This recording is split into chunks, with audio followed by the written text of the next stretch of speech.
I am here today with the artist known as Vajra, and nice to see you today. Thanks for being here with me. Hello, everybody. You're based out of originally the Bay Area, correct? But now you're in Ventura? I grew up in Laguna Beach, Southern California. Spent some time in Yucatan, where my mom's from, but currently I live in Ventura, California. That's actually where I started to paint. Really? Oh, amazing. California kid. Yep, on the coast my whole life. Have you always been in touch with your artistic gifts? Well, I've always drawn. I've been drawing since I can remember. My dad and my brother were both artists, and so they inspired me to pick up a pencil at an early age. But I never really took it seriously until about 2009, and that's when it really became obvious to me that this was my gift and my duty to develop to the utmost of my ability, and so I started to walk the path of the visionary artist. Was there a quintessential moment that caused this, or you could say that, or a series of? Most of my life I drew a series, definitely. I drew really dark content my whole life, black and white, pen and ink, really gnarly, gruesome stuff. And actually at my website, altaroftheheart.com, I share a gallery of all the old stuff that I used to draw to kind of contextualize what I'm doing these days. But I'd say the biggest turning point was when I went vegan. I went vegan at the age of 16. I'm 28 now, going strong. And that was a radical shift in consciousness that came along with that. I don't know if it was entirely psychological or maybe as a result of what I was eating, but I'm a different person now than I was before then. And it got me starting to think along all these different thoughts and get me more into a state of responsibility to not just myself and the animals we share the planet with, but the earth, the social structures, everything about what we're doing. But I was still in a pretty dark place until the first time I took psychedelics, actually. I ate some mushrooms with my friend, and I always kind of hated on Plato, but his allegory of the cave really struck me in that moment. I was just so aware that, if for those of you unfamiliar, the allegory of the cave says that there's these people living all their lives in a cave, facing nothing but the cave wall, seeing the shadows of life cast on the wall in front of them, and all they know of life is the shadow. So one day, one of the men leaves the cave. He comes out, sees the light, sees the world for what it is, and he comes back and tries to explain it to everybody and just can't. Everyone's like, "You're crazy, you don't know what you're talking about." But he's like, "I've seen the light, I know what we're supposed to be doing, why don't you get it?" But they can't do anything different because they don't know any different. And in that moment I realized it is my responsibility to guide those less fortunate and less aware than myself toward at least where I am and hopefully beyond. But the real turning point came when I met my partner Sarah, standing right there. Wave to the camera, Sarah. I made Pathfinder, actually, as a birthday present for her. And I worked on it as a secret present for a year in color. It was my first colored work, and it really showed me what happens when you devote yourself to the art on that level and really make art from a space of love and positive intention. And it showed me that this was my path to follow. And so after that, I thought maybe painting would be faster.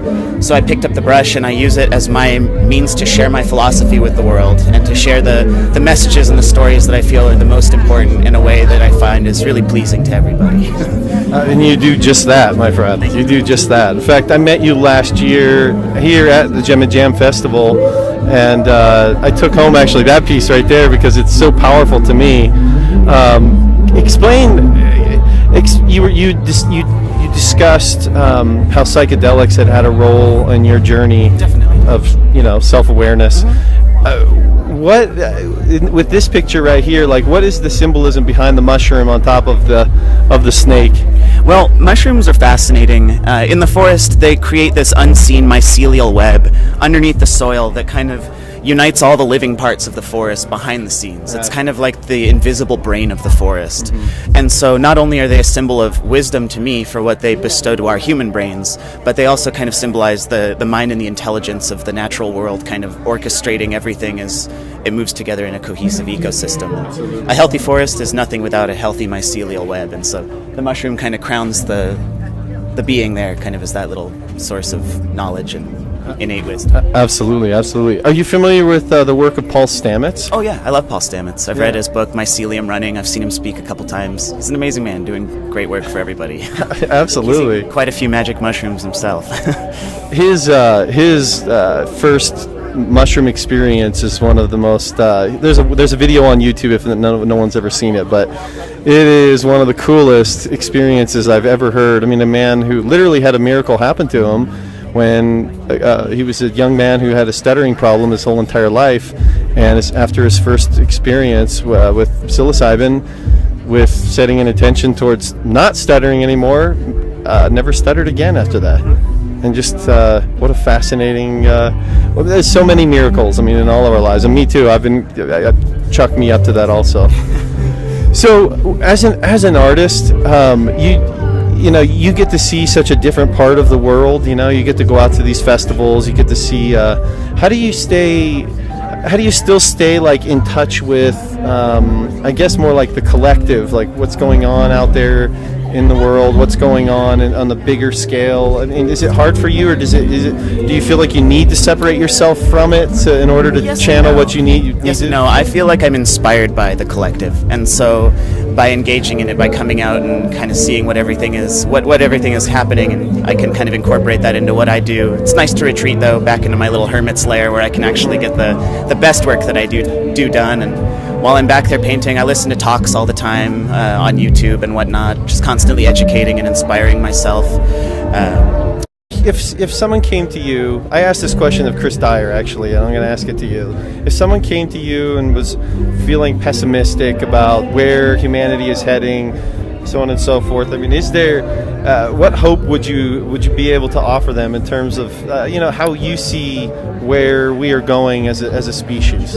As one who's been there before, I can say that really the only thing there is to do is to try to make the world a better place, and just do your best, live from the heart, do what you do, and do it the best that you possibly can, and know that by doing that you're helping to do the most difference, to make the most difference that you possibly can.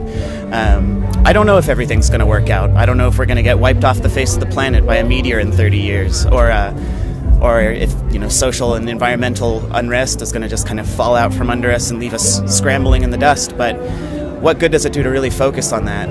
My goal is to make as big of an impact and make as much a contribution toward the better world that I wish to see, rather than, I guess, falling into the despair of what is. Right, exactly. How, when you think of what your art does for people, I mean, I know you have an intentionality behind it, Every piece tells a story. Every piece tells a story. What is the overall, I guess, greater encompassing purpose that you're trying to portray, and I guess you'd say all of your work, Really, the underlying theme behind everything I do is, the awakening of the human heart, the awakening of our sense of compassion and mutual respect. Really, I think that we'll all be better once we start living from the heart. Everything else will follow, and so we don't need to kind of think about the details so much as the overarching theme of what will guide our society, our self, and our journey along toward the light. And I think that's just living from the heart. Living from the heart. That's kind of the message I try to put into all my pieces. They're all about the union of polarity, the awakening of social and environmental responsibility, the blossoming of the heart, just the recognition that we're all in this together and that it's our dream to live. How has nature and your connection with it affected your art? I've always been fascinated by the natural world. Again, my mom's from Yucatan. I spent a lot of time down in the jungle. I grew up on the beaches in the United States, so I was always out in the water. And I've always loved animals, fascinated by them. I think we're animals. We're awesome. And it's just that love and respect for everything that lives, really, that motivates me. And you can see it in my artwork. There's trees, there's pretty much animals in everything that I make. Wings, a lot of wings, but, a lot of snakes, I don't know. But you can it's all in there. Beautiful. I kind of try to bring the natural and the scientific, the created and the constructed together in what I do. It's kind of a synthesis of the old, the new. I try to bring the polarities together, and so nature and science are often two prevalent elements in my pieces. Yeah. What do you see as the importance of art collaboration? Do you see like a greater purpose behind when two artists come together and work on a piece? Does it signify something bigger for you? It's kind of like the merging of cultures. It's really awesome. I've only collaborated once. I did so at Enchanted Forest with my friends Derek Heineman, Seth McMahon, Gabriel Welch, and Mark Henson, and it was an amazing experience. I didn't know how really collaborating would work, but I was open to the idea, and once we started, there was such a sense of freedom to the creative process. It's like, oh, I want to do this now, and it was okay, and we made it happen, and it was just kind of like this synthetic organism, the five of us coming together to create one thing. It was a totally unique experience, and I feel like we created a really great story that neither one of us could have told on our own. So. Oh yeah. I find them to be so fascinating because, I mean, most artists are used to working on their own. The whole process is within themselves, and then to bring another person involved into it, and then still create. I mean, some of the best pieces on the visionary art scene to me are collaborations, actually, and I find that to be so fascinating that they can mesh them together so seamlessly. I mean, if we could only implement that on so many levels within our world, working together to solve the problems we face today. That's a good way to think about it. Yeah, the artist known as Vajra, the man, the myth, the legend. Please look this man up. His art is incredible, and who you are is incredible, and that's why I really wanted to show your face and who you are and what has made up your journey. All of us have one, so it's really great to get you on here. So thank you for the interview, Clint, and everybody. Thanks for listening. It's been a pleasure sharing my story with you. For those of you that are interested, at my website, altaroftheheart.com. I share all the stories behind everything I create, so you can go into it in as much depth as you'd like. Thank you, my friend. Thank you, Clint.